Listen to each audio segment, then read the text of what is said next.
So when we left off last week, we said that we were gonna devote a show to talk about El Chapo and the whole drama, novela, if you want to call it that, with Sean Penn and Kate del Castillo. Um, just some of the facts that are out there. So we know that El Chapo escaped from prison last year in July, and then more recently, I think they attempted to capture him and he managed to escape. There were some reports that he had been wounded in the escape. And then a few weeks later, we hear about him being captured. And then it comes to light that Sean Penn had held an interview with him in some hideout in the jungle somewhere back in October. And right away, Mexican authorities suggested that there was a connection between the capture and the meeting. It's really bizarre, to be honest. I remember when the story came out, I was thinking like, what the hell is going on? I thought it was like a huge prank or something else. I couldn't believe that it was true just because it makes very little sense. The whole story with El Chapo claiming that he wanted to meet Kate del Castillo, and it was through her that Sean Penn got involved, and then there's reports that they were in communication with him because he wanted to talk to him because he had expressed interest in making a movie, an autobiographical movie about himself. Right. So just really, really, really bizarre. I also thought, and I don't know if this is true, but I also thought I heard that Martin Scorsese was involved as well. It wouldn't surprise me if he was. I mean, he directed Casino and a lot of other great movies. Yeah. But I don't know if that's true or not. I mean, like you said, I mean, it's so much went on during that period, and it continues to unfold. More information, and I don't know what to believe. So here's my take on it is that. So he was arrested like a year ago, 2 years ago, and then he escaped in July. And as soon as he escaped, I think the sentiment, especially like among Mexican Americans, is that there was he had some inside help, and the extent of the help that he got, it's like what we don't really know. That's the gray area. But I think everyone's in agreement, especially in Mexico. The newspaper Reforma, I think they ran a poll, and it's 54% of Mexicans don't believe the tunnel story, and then a lot of them think that officials simply let him walk out, and that's how I feel as well. So coming from the way that I view his escape back in July, and then all of a sudden this whole story, I don't even know what to think of it. For example, had he actually escaped back in July, I would have thought that he would have kept a low profile for a while and try to reinforce and try to come up with better plans to stay hidden. He wouldn't go around trying to contact actors and actresses to try to make a movie about himself. Any person knows that eventually, if you're that big of a figure, a movie will be made about you. You don't have to try to make the movie yourself. That seems really strange. So this whole story, to me, it's riddled with there's so many questions. I don't even know what to make of it. But you know what? To what you're saying, it's not unheard of for individuals with inflated egos to do things like he did. I mean, even Pablo Escobar, he did something very similar where he just came out of the darkness and really try to. He ran for president. Right, but that was Escobar before he was exposed as a drug trafficker. Oh, but even so, I mean, there was strong indications that he was heavily involved. But the point is, I'm trying to make is that it's not unheard of for individuals with high power and inflated egos to do this kind of thing. So I mean, yeah, but you also then you have to look at the pattern that El Chapo has shown in the last few years, and he's not the type of person that engages in this type of behavior because it's risky. And so that's what I find strange because it seems so out of character. Some of the reports suggest that that was only a cover for him to try to get close to Kate, because I think he was trying to court her. I think that was his motivation, not necessarily the film. I mean, that was a pretext, uh, but that's what they're saying anyway. Especially when you read those tweets, it kind of makes sense. The tweets that she tweeted back in 2012. Yeah, I'm sorry, the text messages that they were doing back and forth. Okay, I haven't read those. I know with her, she tweeted a message that was sympathetic to El Chapo back in 2012, and that's supposedly where his interest in her started, and him trying to engage her to communicate. Have you had a chance to read what the text messages were? They casual text messages, or was he actually trying to, like you said, court her? No, it was just it was. I mean, to somebody who's not versed in Mexican culture, they come across as just playful, but we know what's hidden behind those messages. Les estaba echando los piropos, pues, through text message. Yeah, exactly. He's testing the water. Yeah. I mean, but do we know if a Chapo does drugs? I think he used to, because I think in part of Sean Penn's interview is that he says that he no longer does drugs. So in the past he may have. To what extent, I'm not sure. Yeah, I mean that's. I mean, so we know we can at least say that he has a history with drugs, right? But it's just that it's so involved, with the dealing and trafficking of drugs, and I'm sure he still does. He was doing drugs, more recently. I don't think he's one of those persons that I just get to have it and look at me, I'm pious now. And it wouldn't be out of character for a person who has a drug history and who is seen as and may have a personality of a narcissist to be careless, to become careless in these situations. So it doesn't seem out of this world. Yeah. I don't think to me he doesn't fit the. And again, I'm going back to what we have known so far ever since he escaped from prison back in was it 93? Mm-hmm. And he's been able to run this operation for so long. He's a careful, calculating man. He doesn't come across as the person that does drugs. Obviously, I don't know. But all of a sudden, this string of mistakes or errors on his part, especially after being caught and being able to escape in July, you would have thought that he would have disappeared for a while.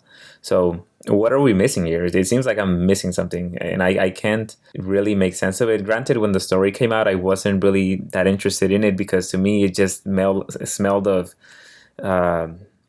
like if you put yourself in the position of a Mexican, it just seemed like they wanted a tabloid story to distract the Mexicans from maybe whatever else was going on in Mexico at the time. I'm glad you bring that up, because I know during the week of his arrest or prior to his arrest, I know the Mexican the peso lost some value. Is that right? The peso is always losing value. It's losing value right now. No, it's losing value as we speak. No, it jumped from the typical it's true, but not from 12 to 18. You can actually plot the number of people that cross the border. You can correlate it to how much the peso loses on any given month. Well, I'm saying what I'm saying is that it's. I mean, to me that makes more sense. There's I know that it was. I thought I heard somewhere, and again, I mean, this is hearsay in the news and Univision or Telemundo, one of them two, so-called journalistic networks, that there was a connection between El Chapo and even suggesting that he could pay off Mexico's debt. Isn't that one of the spoof stories that I wrote back like 2 years ago? Maybe someone picked it up and ran with it. That I said that he had offered to pay off the national debt. But that's what drew my attention to this story, is that the currency is falling. People civilians or citizens are complaining, and here's the victory for the president. Well, I was in Mexico in December, and one of the things that the Mexicans were most unhappy with at the time was the gas prices. Because what happens is Mexico's economy is really weird. Every time the dollar gains against the peso, it seems like the prices just go up for gasoline and beer. So if you were paying 200 pesos for like a certain amount of liters of gas or even a 24 pack of Modelo, Right. when the dollar gains against the peso, all of a sudden you're not actually if you're traveling to Mexico and you're carrying dollars with you, you're not actually seeing the effect of the value of the dollar against the peso. You're just gonna pay more for what you're buying. So that's always been the case, though. Yeah, and so this time around, because of the peso, because the dollar is so strong against the peso, everything is so inflated in Mexico, gasoline prices, and so and I think the government had promised too that they weren't going to raise or that the price of gas was going to drop, and it just hasn't. So, yeah, I think to me it seems like part of it was, at least at the time, it seems like it was just a distraction to distract the Mexicans from something. Maybe not necessarily the fact that the peso is losing so much value against the dollar, because that always seems to happen. Although these days it's very close to 20. It's never been that high. Well, exactly. Yeah. It's never been that high. I mean, last year it was what 16, 12. I think still. No, it hasn't been 12 for a while. No, yeah, 12 was years ago. Huh. Years ago. Yeah, it's close to it. Was, last I checked, which was about a week ago, it was close to 20. And the other major scandal that was going on in Mexico at the time was the disappearance of the students. 43. 43. I'm sorry, yeah, 43 students. And also the controversy with the first lady, that she bought that house with with dirty money, or that they got some favorable dealings from the contractors. So there's a lot of stuff that these guys would have to gain. But although a tabloid story like this, El Chapo, how long can it really distract people for? Again, I'm trying to make sense of this story, and nothing to me seems. I mean, what's the deal with Sean Penn? He works for Rolling Stone all of a sudden, and he's like a freelance journalist. What? But that doesn't matter. I mean, that's irrelevant. That's an irrelevant part of the story. I mean, sorry, Dario. I didn't mean to cut you off. That's all right. I'll pick it up right now. Go ahead. Oh, I'm sorry. It's just that I agree with what Dario says. It's not relevant to what's going on. I mean, I know that at least Latino media was trying to make a story out of really nothing. He didn't break any laws, and it's not unheard of for actors. The U.S. media too, Mikey. Don't forget about the U.S. media.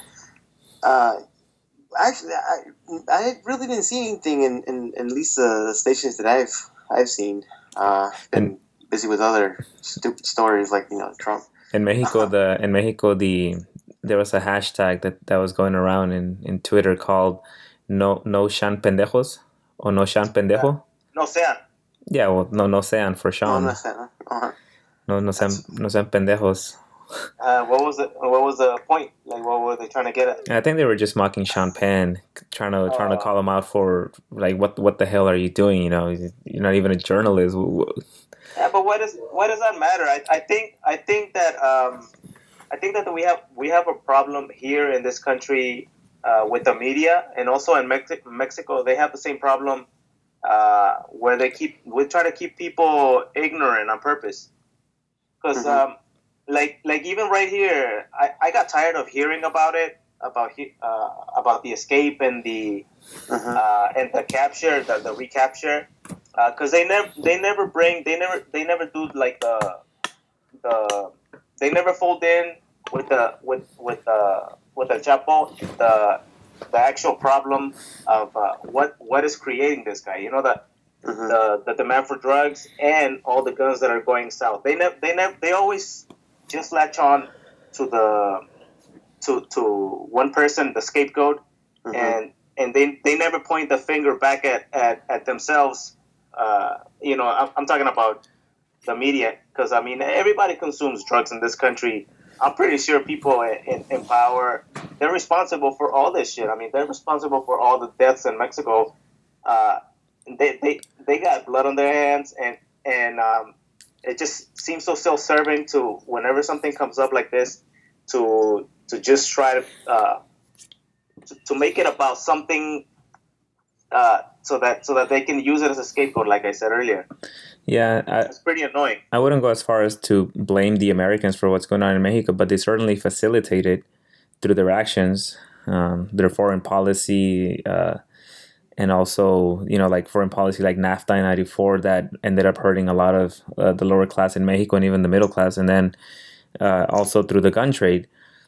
And I agree. I think that they never focus on the problem; they just focus on the symptom. But you can say that about just about everything. Because it's not in their interest to focus on the real problem, like you said, the conditions that are creating this. And it seems to me, especially with the escape back in July and what's going on, that it is becoming a huge distraction, and it's almost like becoming a tool for the Mexican government to provide a nice distraction, almost like in the USA, whenever they want to rile up people or provide a distraction, they'll do something, they'll have the news cycle for 24, 48 hours, and it'll be consumed with that to distract people. It's almost like what is becoming in Mexico. And to be fair, I'm not as versed in Mexican politics as I would like to be. I travel there once a year, and I talk to the people. You kind of see what's going on the ground. I try to read the Mexican newspapers every now and then, but again, we have some cousins in Durango that we should probably try to get them to come on to this podcast with us, because I think they would provide a valuable perspective whenever we want to do shows about Mexico, a perspective that we don't have because we're Mexican Americans, and living in Mexico is so different than being over here in the U.S. Mm-hmm. And also, different parts of Mexico experience different problems. Yeah. In light of everything that we said, and we went a little into the corruption and how it's systemic in Mexico, knowing how systemic it is at every single level, and knowing how much money drug kingpins like El Chapo have, these guys are able to buy their politicians at probably the highest levels. Do you guys believe in any of this crap about that the media is trying to feed us? Because I personally don't. I personally think that they let him out in July, and I don't know what the hell they're doing right now, but I don't think they're going to extradite him to the U.S., although they said that they would. If they extradite him to the U.S., it's probably game over, because then it's really hard to escape from a prison here, and then he'll be behind bars for a long time. But I think that'll be the real test. That'll if they do extradite him, then I can actually say, well, I guess I can go back and look at the first time they caught him in the escape. Maybe that was right. But right now, I don't really believe any of the stuff that I'm hearing. Listen, the cartels and these organized groups, they have the technology to do the things that they do. There's proven tunnels throughout the borders where they traffic, various illegal things. What happened? I mean, I don't necessarily agree. I don't know. I wouldn't dismiss a tunnel or the method of escape that occurred, but it wouldn't be out of the ordinary either for Chapo to just walk out of prison without getting dirty. Was he ever even in prison? I was reading an article before we jumped on this call, and it was from also from the Reforma, and it said that some guys at that newspaper don't even believe the story because the pictures that came out when they captured him in July, the guy looks nothing like El Chapo, and I do recall when I saw those pictures, and I thought, wait a minute, that guy looks so different. In some pictures he looks big, like bloated, and in some pictures he looks really slim. Have you guys noticed that? And these are pictures that were taken. Oh, yeah. I'm not going to get into a conspiracy theory, but I'm just saying that there's just so much weirdness. The story is so bizarre to me.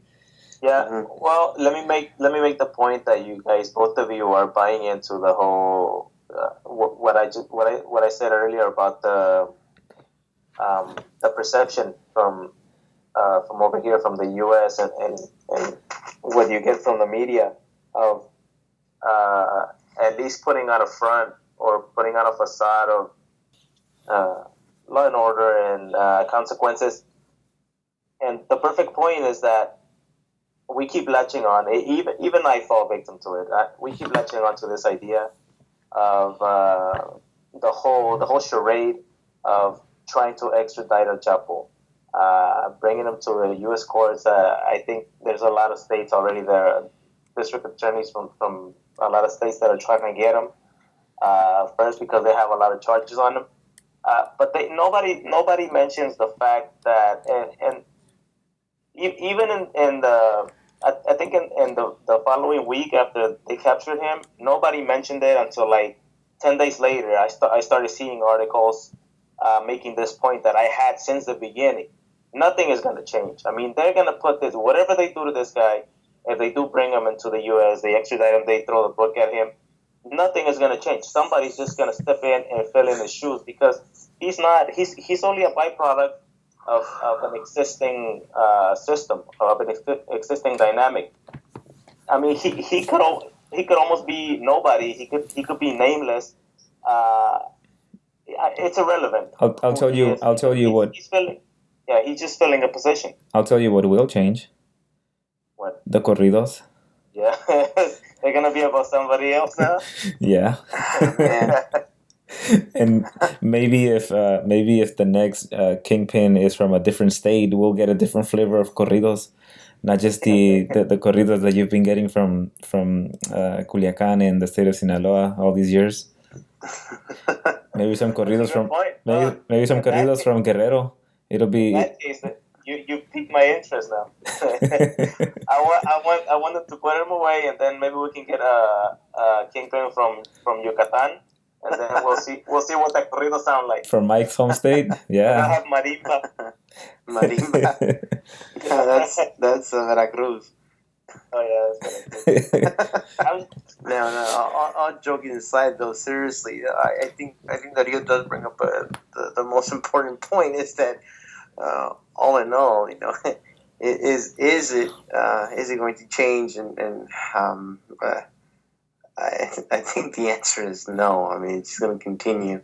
And it's going to continue for various reasons. One is that the consumer it will not change, and the supply won't change. I mean, somebody benefits from all this, And the economic whether it's kingpins or whether it's the corrupt politicians or corrupt countries or systems it's just it's someone's benefiting from this.